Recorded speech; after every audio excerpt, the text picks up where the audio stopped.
Hey Sheila, good to have another class with you this year. I really liked your post on this week's reading of Cells and Yarhouse. Their observations on pain and conflict are very insightful, as most of us, I assume, are counselors or will be in positions where we'll be expected to counsel people. I think this bit of information regarding interpersonal conflict, especially in romantic relationships, can help people better understand the characteristics of the conflict cycle. We don't know what we don't know, and that's why education is so important for us counselors, so we can explain different aspects of life and relationships to people. Needless to say, I'm glad that Regent offers this class. Okay, so regarding the tenets of the restoration model, the definitions that you mentioned were spot on.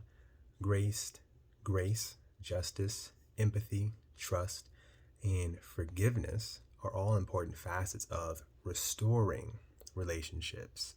The challenge, of course, is getting people to commit to pursuing these ideals so they can get their relationship back on track. Because the wise person knows that you can't make people do something if they're not willing to do it. These ideals, grace, justice, empathy, trust, and forgiveness, are basically Christian values. So it could be challenging explaining them to a non-religious couple. Why and what basis should they pursue challenging paths to restoration when the world tells them that they can just divorce and start over with someone new? In my opinion, trust and empathy are the two most important ideals in the restoration model. All good relationships are established through trust, and on the flip side, being trustworthy. Without this, there is no feeling of safety or reasonable certainty that the other party will be faithful to the relationship or to spoken or unspoken agreements. Empathy, true empathy, really enables someone to appreciate someone else's feelings or viewpoints without trying to formulate a rebuttal or minimize what the other person has experienced. Both of these will naturally lead to restoration as a couple practices good relationship values.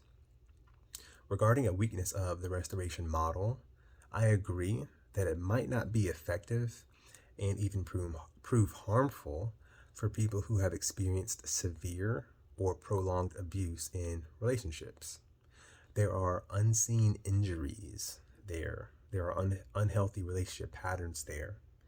In those cases, more care, protection, and healing would be necessary for the person with past abuse, which would then enable them to be able to pursue relationship restoration without re-traumatizing themselves.